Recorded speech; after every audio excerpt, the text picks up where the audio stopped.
Hello, habari. Kwa majina yangu mimi naitwa Dr. Mary. Mimi ni mtafiti wa tiba asili na mimea mbalimbali, lakini pia ni mshauri na mtabibu wa mambo ya kiroho, mambo ambayo yanahusiana na mila na desturi za kwetu.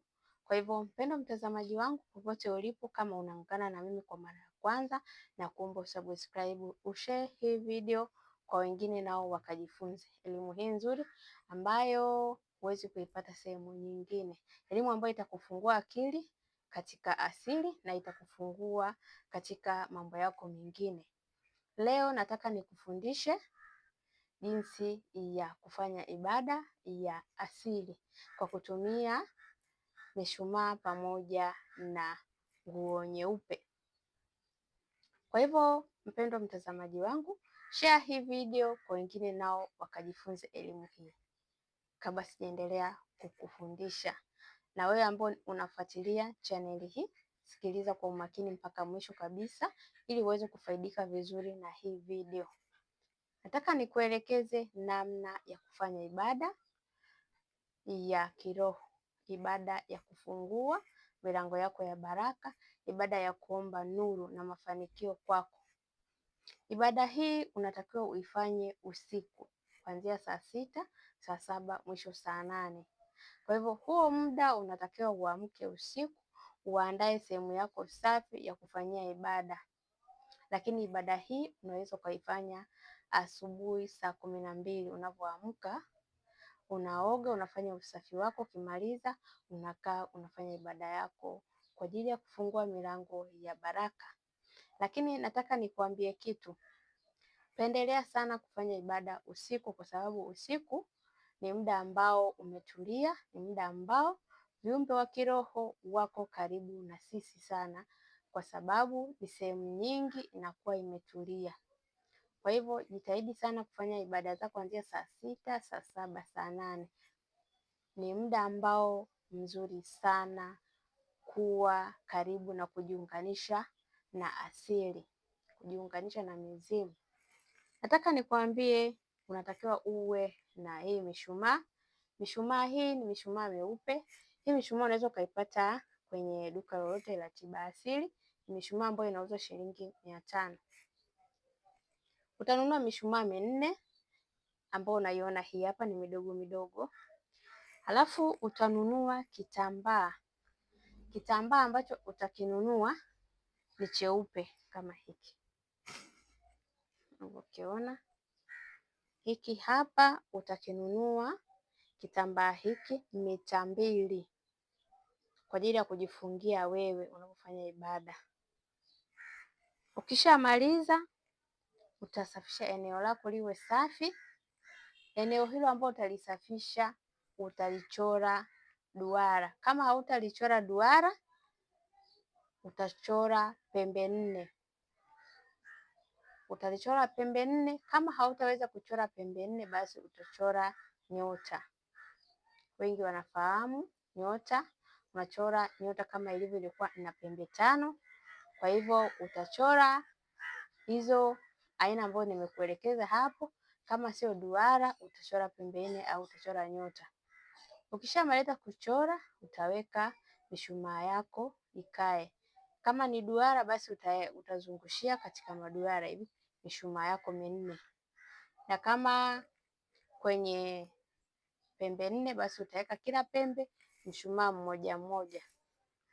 Ukishamaliza kuchora hilo duara na michoro yako, lakini nataka nikwambie umesahau kitu kimoja. Unatakiwa uchore na unga wa mtama. Duara lako unatakiwa ulichore kwa unga wa mtama. Kwa hivyo utatafuta unga wote wa mtama. Kama hamna unga wa mtama, basi utaweka unga wa sembe au wa dona. Kwa hiyo utachora duara lako kwa kutumia unga wa mtama au unga wa mahindi. Tofautisha unga wa mtama na unga wa mahindi. Mtama ni ule mweupe mdogo mdogo, mahindi ni haya ya kawaida ambao unayafahamu. Ukishamaliza kuchora michoro yako na tayari umeweka mishumaa na unaiwasha kabisa. Mishumaa yako umeiwasha basi utachukua hii nguo ambayo ni kitambaa cheupe, utajifunga nguo. Kama ni mwanamke utajifunga katikati, kama ni mwanaume utajifunga kama rubega ya mkato. Rubega ya mkato nadhani wengi wanaifahamu, unafunga rubega ya mkato. Kama huwezi kufunga rubega ya mkato, basi utafunga kiunoni, lakini kama mwanamke utafunga kifuani. Ukishamaliza utakaa kwa kuangalia hilo duara pamoja na hiyo mishumaa inayowaka. Utaanza kuomba chochote unachokitaka kwenye safari yako ya maombi. Unaomba kufunguliwa kwenye milango ipi? Mlango wa biashara, mlango wa kufunguliwa ndoto. Utaomba chochote unachokitaka katika tambiko lako hilo la usiku. Ukishamaliza, hii mishumaa utaiacha mpaka iishe yote hii. Utaiacha hapo hapo mpaka iishe. Ukishamaliza kufanya maombi yako, utatulia kwa muda wa dakika 10 mpaka 15 ukiwa umetulia kimya na umenyamaza kimya. Ukishamaliza kufanya ibada yako, utaondoka kwenda kupumzika. Lakini hakikisha hilo eneo ambalo umefanyia ibada hakuna sehemu ambayo mshumaa au kuna kitu kitadondokea kuleta madhara katika hicho chumba. Kwa hiyo unahakikisha kabisa chumba chako hakina vitu vya karibu pale ambapo umewasha mishumaa yako, au hakuna kitu ambacho kitadondokea katika mishumaa. Ukishamaliza kufanya ibada yako, utaenda kupumzika. Then kesho utakuja kutoa mabaki ya mishumaa pamoja na ule unga utafagia, utaenda kumwaga kwenye sehemu ya takataka. Ibada hii unatakiwa ufanye siku yako ya bahati, kila wiki ni mara moja. Kama siku yako ya bahati ni Jumatatu, Jumanne, Jumatano, Alhamisi, Ijumaa, Jumamosi na Jumapili. Kwa hiyo angalia siku yako ya bahati ni siku gani utafanya ibada yako ya usiku na kuwasha mishumaa.